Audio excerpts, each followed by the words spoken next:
আসসালামু আলাইকুম।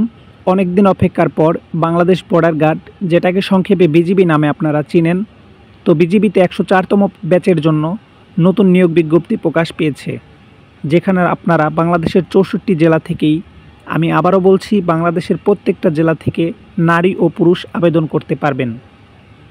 সো আবেদন করতে উচ্চতা ও শিক্ষাগত যোগ্যতা কত লাগবে, আবেদন ফি কত দরকার হবে, আবেদন শুরু কবে এবং শেষ কবে, এসব বিষয়ে আমি ভিডিওতে সার্বিকভাবে আলোচনা করব। তাই কেউ স্কিপ না করে পুরো ভিডিওটি দেখুন। তার আগে বলে নেই, যারা আমাদের ইউটিউব চ্যানেলটি এখনও সাবস্ক্রাইব করেন নাই, চাকরি বিষয়ক সকল খবরাখবর সবার আগে পেতে আমাদের চ্যানেলটি এখনই সাবস্ক্রাইব করে রাখুন। এখন চলে আসলাম মূল নিয়োগ বিজ্ঞপ্তিতে। প্রথমেই আমরা দেখব শারীরিক যোগ্যতা কি কি লাগবে। পুরুষ প্রার্থীর উচ্চতা 5 ফুট 6 ইঞ্চি, ক্ষুদ্র নিগোষ্ঠীর জন্য উচ্চতা লাগবে 5 ফুট 4 ইঞ্চি। পুরুষ প্রার্থীর ওজন লাগবে 50 কেজি এবং ক্ষুদ্র নিগোষ্ঠীর জন্য 47 কেজি। পুরুষ প্রার্থীর বুকের মাপ স্বাভাবিক অবস্থায় 32 ইঞ্চি এবং প্রসারিত অবস্থায় 34 ইঞ্চি। দৃষ্টিশক্তি লাগবে 6/6। মহিলা প্রার্থীদের ক্ষেত্রে উচ্চতা লাগবে 5 ফুট 2 ইঞ্চি, ক্ষুদ্র নিগোষ্ঠী ও সম্প্রদায়ের ক্ষেত্রে 5 ফুট, ওজন লাগবে 47 কেজি এবং ক্ষুদ্র নিগোষ্ঠীর জন্য লাগবে 43 কেজি। স্বাভাবিক অবস্থায় বুকের মাপ লাগবে 28 ইঞ্চি এবং স্ফীত বা ফুলানো অবস্থায় লাগবে 30 ইঞ্চি। এবার দেখা যাক শিক্ষাগত যোগ্যতা কত লাগবে।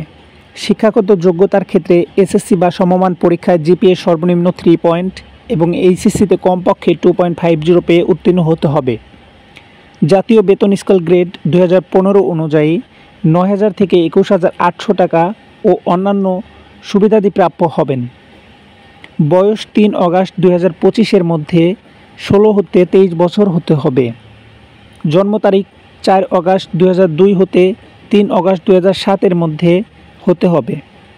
এবার আসা যাক আবেদন পদ্ধতিতে। আবেদন পদ্ধতি নিয়ে সম্পূর্ণ একটা ভিডিও যদি আপনারা চান, আমি তৈরি করে দিতে পারি। আপনারা কমেন্ট বক্সে মতামত জানান কার কার লাগবে। আবেদন করার জন্য যোগ্যতা পরীক্ষা দিতে হবে, তারপর রেজিস্ট্রেশন করতে হবে, তৃতীয় ধাপে আবেদন ফি জমা দিতে হবে, তারপর শিক্ষাগত যোগ্যতা যাচাই করা হবে, পঞ্চম পর্যায়ে ব্যক্তিগত তথ্য প্রদান ও ছবি আপলোড করা লাগবে। আর এগুলো করার পর অ্যাডমিট কার্ড বা প্রবেশপত্র ডাউনলোড করে নিতে হবে। এখন আসা যাক গুরুত্বপূর্ণ একটি বিষয়, যে আবেদন মাঠে আপনাকে কোন কোন কাগজপত্র নিয়ে যেতে হবে। দেখুন, প্রথমেই লাগবে এসএসসি এবং এইচএসসির মূল সার্টিফিকেট। দ্বিতীয়ত সর্বশেষ স্কুল কলেজ হতে প্রাপ্ত প্রশংসাপত্র, অভিভাবকের অনুমতিপত্র, তারপর লাগবে নাগরিকত্ব সনদপত্র। পঞ্চম ধাপে যে জিনিসটি আপনার লাগবে সেটি হলো প্রথম শ্রেণীর গেজেটেড কর্মকর্তা দ্বারা চারিত্রিক সনদপত্রের মূল কপি ও ফটোকপি সত্যায়িত করতে হবে।